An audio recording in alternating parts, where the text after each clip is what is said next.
Bonjour chers frères et sœurs, je suis à la seconde vidéo de la journée pour vous parler de Nadiani Gbagbo. Lorsqu'on a interrogé durant l'interview Nadiani Gbagbo, on lui a posé la question qui est celle de savoir quelle est, disons, la femme qu'elle admire, dans la Bible, parce qu'elle a fait référence au pasteur Monet. Elle a dit qu'elle aime Esther pour son courage, mais la femme qu'elle adore, si on sort du monde chrétien, qu'elle vénère, c'est Aïcha. Et il faut comprendre ce qu'elle veut dire par Aïcha. Elle a dit qu'elle a été calomniée, beaucoup calomniée, par des personnes qui ne savent même pas, qui ne savent rien de sa vie, qui ne savent pas que pendant que le président Laurent Gbagbo gouvernait, elle existait. On nous a fait croire que non, à un moment, il a laissé Simone Poula. Elle était déjà dans le cercle du pouvoir. Et elle avait sa conduite qu'elle tenait pendant qu'elle vivait avec le président Laurent Gbagbo. Et je vous dis, vous ne pouvez pas la juger à la lumière des évangiles, du discours chrétien, mais à la lumière de l'islam. Donc elle, voilà ce qu'elle nous dit du parcours de sa vie. Avant de parler d'Aïcha, on va parler d'abord de sa vie aux côtés du président Laurent Gbagbo, jusqu'à l'arrestation du président Laurent Gbagbo. Et comment, elle vous dit, ces souffrances lui ont permis de se retrouver elle-même et de voir ce qui est bien dans la vie. Elle a connu le succès, elle a connu l'argent. Et elle tire une conclusion. Voilà ce qu'elle vous dit concernant le vrai bonheur qu'elle connaît aujourd'hui. Écoutez-la. Alors, vous dites dans le livre que la politique vous a empêché d'être une femme d'affaires à succès. Comment est-ce qu'elle vous a empêché? D'abord, je faisais mes affaires quand le président Laurent Gbagbo était président. Je faisais la part des choses. Il est lui président de la République, il fait la politique. Moi, je venais au travail. J'avais ma société, je travaillais normalement comme une bonne citoyenne. Mais quand il a fallu sanctionner le président Laurent Gbagbo, on n'a pas regardé que bon, c'est Nadi Pamba, la femme d'affaires qui fait ses affaires à côté.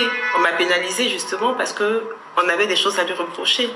Donc je me dis que bon, à cause de la politique, ils sont venus quand même me briser. J'ai eu des sanctions, j'ai eu des comptes gelés. Pourtant, j'avais quand même mes affaires. Et puis, j'ai expliqué que c'est pas que la politique m'a empêché aussi de devenir la femme d'affaires que j'aurais voulu être. C'est un choix personnel. J'ai préféré à un moment donné tout fermer, partir et m'occuper de mon fils.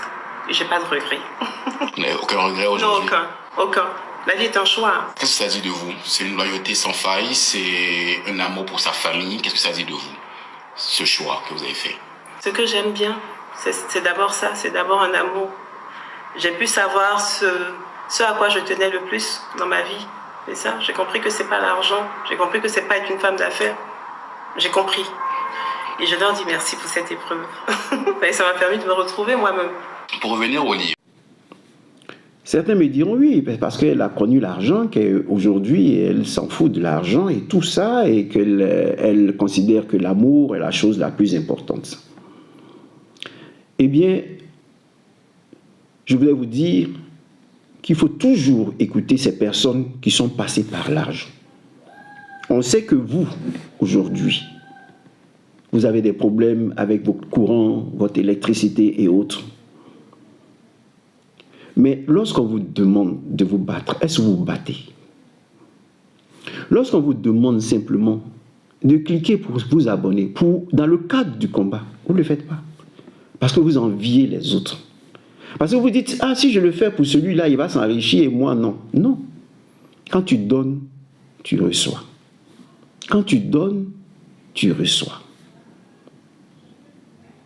Pardonne nos offenses comme nous pardonnons à ceux qui nous ont offensés. Si tu pardonnes, tu seras pardonné par Dieu. Si tu ne pardonnes pas, tu ne seras pas pardonné par Dieu. Le monde est un cycle. L'eau s'évapore et tombe sur nos têtes. Si tu détruis la forêt, il n'y aura plus d'évaporation.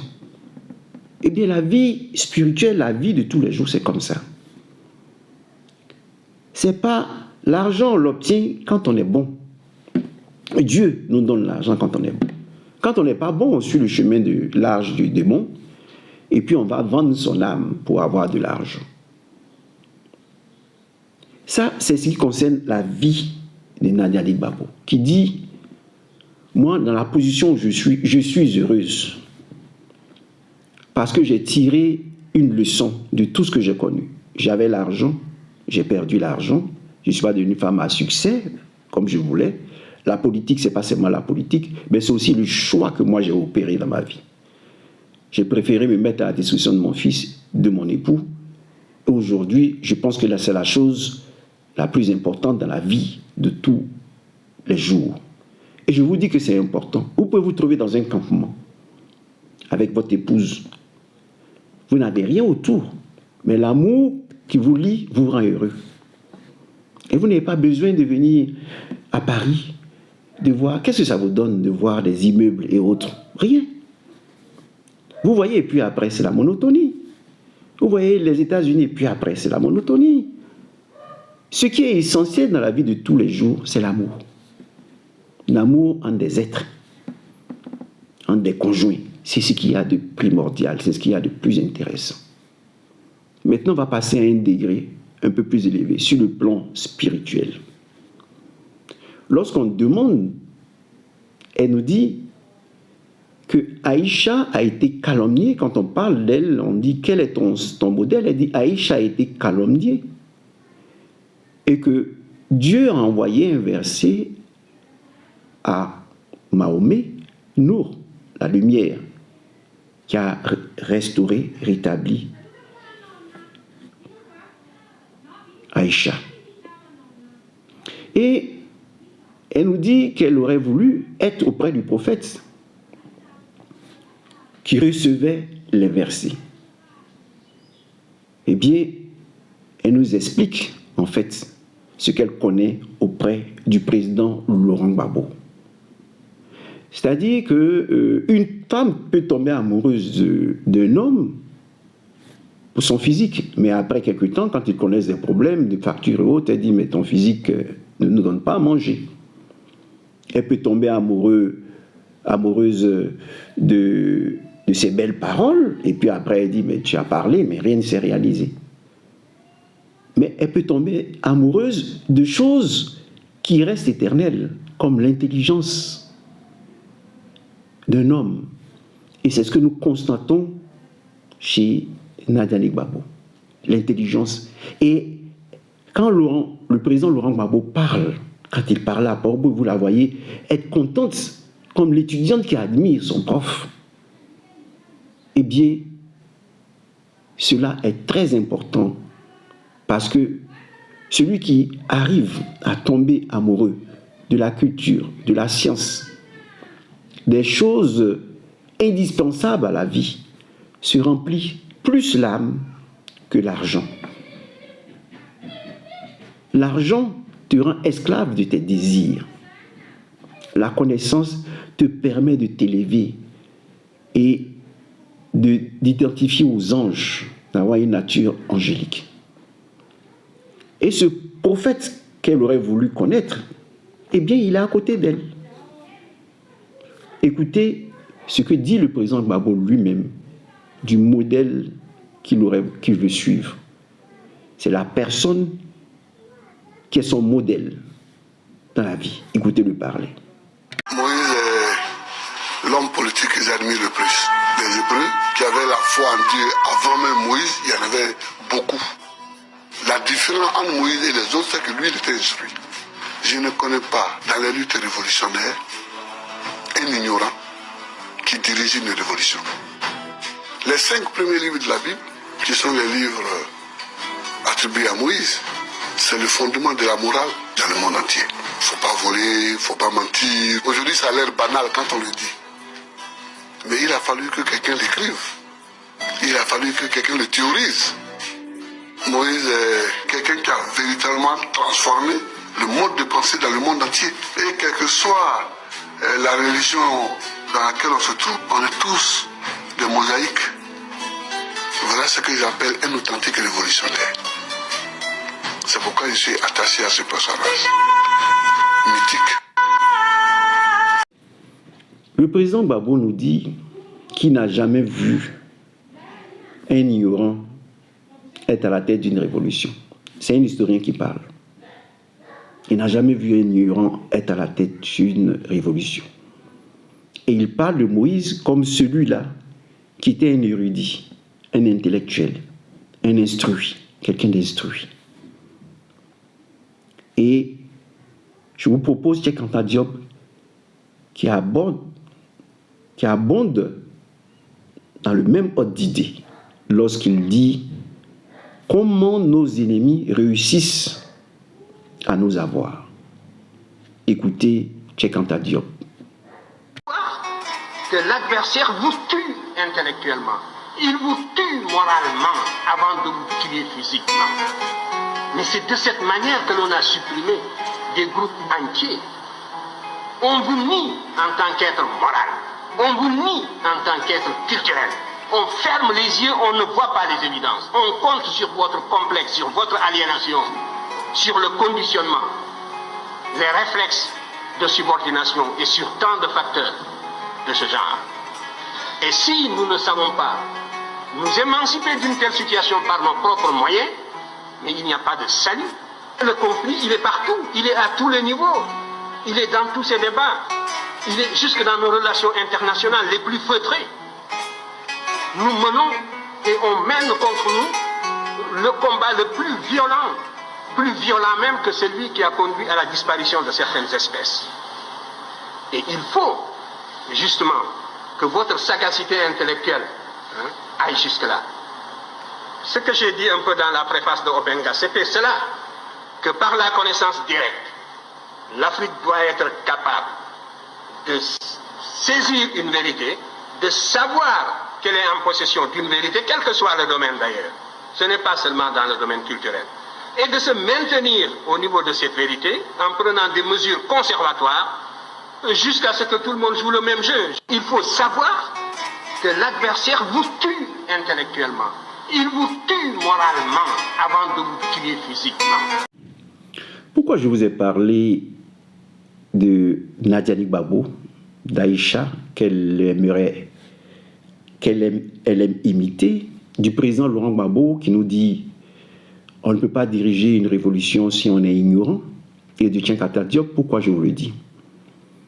Parce que un ignorant est venu en Côte d'Ivoire, Alassane Ouattara, et il a divisé le peuple. Aujourd'hui, lorsque vous entendez certaines prophéties de faux prophètes, parce que ceux-là sont des faux prophètes, parce que les prophéties ne se font pas de cette manière, les prophéties viennent pour encourager, les prophètes sont des gens envoyés par Dieu pour nous conduire à la foi et non nous amener à détester notre prochain. Donc quand un prophète vient et vous amène à détester votre prochain, ce n'est pas un prophète de Dieu. Le prophète de Dieu vient rappeler l'alliance que Dieu a conclue avec des hommes. Voilà le rôle du prophète. L'alliance que Dieu a conclue avec les hommes et les amener à épouser le chemin de la justice, de la vérité, à emprunter le chemin de la justice et de la vérité, à épouser la cause de la justice et de la vérité. Alors, qu'est-ce qui se passe en Côte d'Ivoire? Vous avez des gens, des musulmans qui critiquent les chrétiens, des chrétiens qui critiquent les musulmans.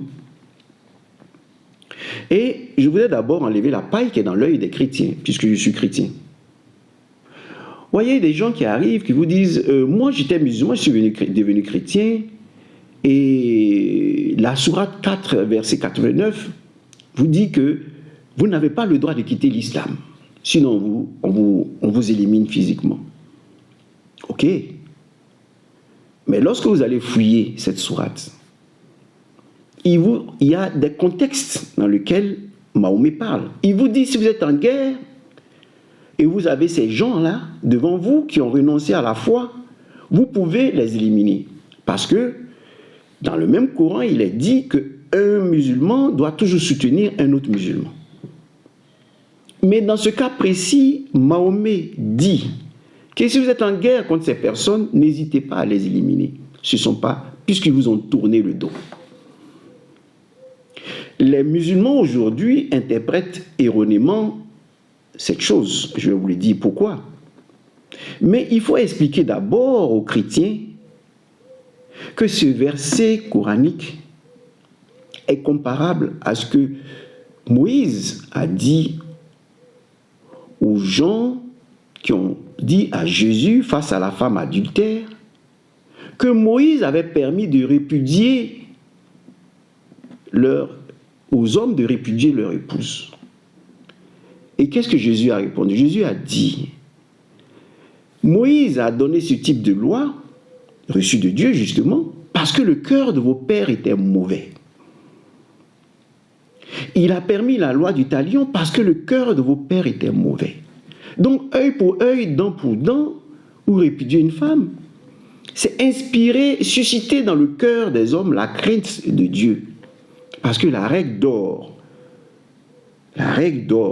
de toute loi, c'est fais aux autres ce que tu voudrais que les autres fassent pour toi. C'est le commencement de la loi. C'est ce qui inspire toute loi. Je n'aime pas ça, je ne le ferai pas aux autres. Je ne veux pas qu'on me vole, donc je ne vole pas. Voilà un commandement. Vous voyez? Je ne veux pas qu'on m'élimine physiquement, je n'élimine pas l'autre physiquement. C'est la règle d'or. Et donc, ces lois-là étaient présentes dans la communauté qui avait reçu en héritage la loi. Donc, lorsque vous, chrétiens, vous parlez de l'islam, vous ne devez pas juger l'islam à la lumière du christianisme. Pourquoi? Parce qu'un chrétien est quelqu'un qui dit la loi est difficile. Je ne peux pas abolir la loi, je dois la respecter, mais la seule manière d'observer la loi, c'est de vivre la doctrine de la grâce et de la vérité reçue de Jésus-Christ. C'est-à-dire Jésus lui-même, nous considérons que c'est Dieu, le Verbe de Dieu qui s'est fait chair, donc Dieu qui s'est fait chair. Dieu lui-même, quand il vient sur terre, il dit la loi là est difficile. Je vous dis que ce n'est pas facile de respecter la loi. Moi-même là, je ne peux pas me dire bon, pendant que je suis au milieu de vous. C'est-à-dire Dieu qui vient dans la chair, parce que Emmanuel est Dieu avec nous, dit moi-même au milieu de vous là, je ne peux pas dire que je suis bon. Parce que la loi, on ne peut pas la respecter totalement. Mais pourtant, lui, il l'a respecté. Mais comment? En s'abandonnant, pendant que le corps s'est abandonné à Dieu. Il priait toute la nuit. Pas pour dire, oh Seigneur, je te glorifie et autres. Non. Pour dire, je suis faible sur cette terre. Et c'est là l'importance de la prière. Je suis faible, Seigneur. Il faut m'aider à résister aux tentations, au diable qui est mauvais. Parce qu'il rôde autour de nous comme un lion prêt à nous dévorer. Donc il priait pour dire, Seigneur, tu sais, je suis faible, je ne peux pas observer la loi, aide-moi à observer. Et le Seigneur lui-même descendait en lui et accomplissait son œuvre. Voilà ce que Jésus nous dit. Donc, lorsque vous parlez de l'islam et vous dites qu'il est facile d'entrer dans l'islam, il est difficile d'en sortir, vous êtes en train de parler d'une communauté fondée sur la loi, le respect de la loi, comme les Juifs sur le respect de la loi. L'hébraïsme et l'islam sont sur le même pied d'égalité. Parce que ce sont des communautés qui sont autour de la loi reçue de Moïse et de Mahomet. Et tenez-vous bien, Mahomet a dit aux musulmans que si Dieu n'avait pas envoyé les mêmes commandements de Moïse dans la langue arabe, eh bien, il ne l'aurait pas écouté. Si c'était un juif qui venait prêcher cela aux Arabes, il ne l'aurait jamais écouté. Puisqu'il y avait ce problème déjà au niveau des mères entre Ismaël, Isaac, Sarah et Agar. Il y avait déjà cette division au niveau de la famille, au niveau de leurs ancêtres, et qui s'est perpétuée. Donc, si Dieu a envoyé un prophète comme Moïse au monde arabe, il l'aurait chassé. La Samaritaine l'a dit. Il n'y a pas, quand Jésus lui a demandé de l'eau, elle dit, mais entre vous et nous, il n'y a pas de contact. Voilà pourquoi Dieu, pour sauver les descendants d'Ismaël, comme il avait promis, pour faire d'une nation, il a envoyé Mahomet pour leur transmettre la loi identique à celle de Moïse. Vous comprenez? Donc, dès cet instant, Mahomet est un prophète législateur, comme Moïse, un prophète législateur. C'est-à-dire des prophètes qui ont introduit dans leur peuple la loi. Lorsque les musulmans vous disent, parce que je vous dis cela, Cheikh Anta Diop a dit, on vous gagne intellectuellement pour vous tuer physiquement. Donc si intellectuellement vous ne dénouez pas ces nœuds, vous restez prisonnier de choses qui vous opposent. Donc Mahomet, quand vous venez, vous les musulmans, vous dites aux chrétiens, Mahomet est le dernier prophète. Mahomet n'est pas le dernier prophète envoyé par Dieu sur terre. Mahomet est le dernier prophète législateur, c'est-à-dire c'est le dernier qui a introduit une loi dans sa communauté, après Moïse. Moïse est un prophète législateur, Mahomet est un prophète législateur. Mais ces deux-là ne peuvent pas se comparer à Jésus. Pourquoi? Et Mahomet le dit, ceux qui suivent Jésus sont au-dessus de ceux qui suivent la loi. Donc les lois qui ont été introduites, c'est de faire des Juifs, des Hébreux, une communauté forte, des descendants d'Ismaël, une communauté forte. Ainsi, nous avons deux communautés fortes qui vont résister aux autres peuples qui se complaisent dans le mal. Voilà. Donc, ils sont là pour faire front au mal. Et voilà pourquoi ceux qui font front au mal se sont infiltrés parmi eux pour les opposer. Pour opposer les Hébreux à leurs cousins musulmans. Mais il est dit, le jour où les deux vont se mettre ensemble, le monde entrera dans un temps de grâce et de paix. Le jour où musulmans, les descendants de Mahomet, les descendants d'Ismaël et les descendants d'Isaac vont se mettre ensemble, eh bien les fils d'Abraham vont se mettre ensemble, ils vont être un obstacle au mal, au veau d'or. Voilà de quoi il s'agit. Donc, ce que vous devez retenir, c'est cela. Ce verset 4, sourate 89, concerne le monde de la loi. Comme Moïse a aussi introduit chez lui. Vous voyez? Mais lorsqu'on parle du christianisme, le christianisme se met au-dessus de ces communautés. Pourquoi? Parce que nous avons la doctrine de la grâce et de la vérité. Voilà pourquoi Jésus dit à la Samaritaine, oui, c'est vrai, il vous a été dit tout ça, mais l'heure vient où les vrais adorateurs adoreront le Père en esprit et en vérité.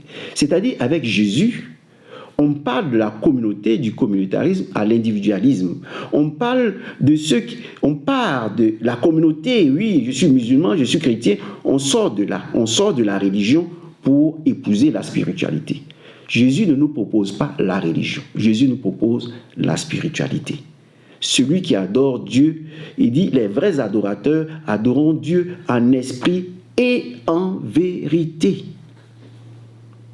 Donc, lorsque nous jugeons, nous chrétiens, Nadia Gbagbo, et nous disons que le président Laurent Gbagbo n'a pas écouté ce que Dieu lui a dit, il a péché, voilà pourquoi la main de Dieu lui est retirée, c'est faux. Pourquoi? Parce qu'il a épousé une musulmane, parce qu'il a épousé une Dioula, il devait épouser une chrétienne, Simone. Non, c'est faux. Parce que Dieu ne juge pas selon la religion, selon la communauté. Le bon samaritain, qui est-il? C'est celui qui a manifesté la charité vis-à-vis de son prochain. La samaritaine, qui est-elle pour Jésus? Elle lui a donné de l'eau à boire. Au jugement, comment seront jugés? Celui qui aura visité le prisonnier, le malade, celui qui aura été charitable sur terre, expiera ses péchés. Voilà ce que Jésus nous dit.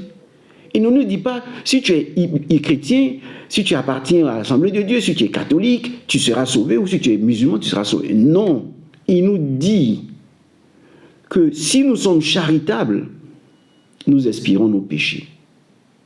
Parce qu'il sait que nous sommes faibles. ne serons pas jugés selon la loi, mais selon notre foi et la charité que nous allons manifester. Cela ne veut pas dire que nous devons cracher sur la loi. La loi doit demeurer jusqu'à la fin du monde. Mais nous ne pouvons pas l'observer. Parce que Dieu lui-même sur cette terre a dit « Personne n'est bon sauf Dieu seul ». C'est-à-dire Jésus sur terre. Donc la chair ne peut pas observer de manière rigoureuse la loi. Et donc ici, nous sommes dans un pays qui doit se construire. Et ils nous ont atteints intellectuellement, spirituellement, surtout plutôt religieusement, ce qui agit sur notre spiritualité. Nous devons sortir de la religion pour mettre en pratique ce que Jésus dit. Mes frères, mes sœurs, ce sont ceux qui écoutent la parole de Dieu et la mettent en pratique. Ça veut dire quoi? La parole de Dieu, c'est quoi? C'est la justice, c'est la vérité. Donc que tu sois chrétien, que tu sois musulman, ne sois pas Ouattara ou ne suis pas Gbagbo parce qu'il est Gbagbo. Le président Gbagbo parce qu'il est Gbagbo. Non, suis la justice.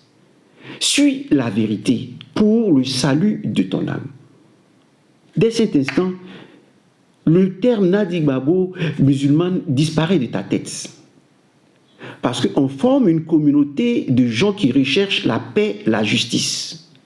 Même si tu es un traditionnaliste, tu es dans la religion de la nature, si tu es africain, tu as ta religion. Mais si tu recherches la justice et la vérité, nous devenons tous des frères. Que nous soyons musulmans, que nous soyons chrétiens, que nous soyons africains qui adorent les fétiches. Si nous nous aimons, nous faisons la communauté que désire, nous formons la communauté que désire Jésus de Nazareth.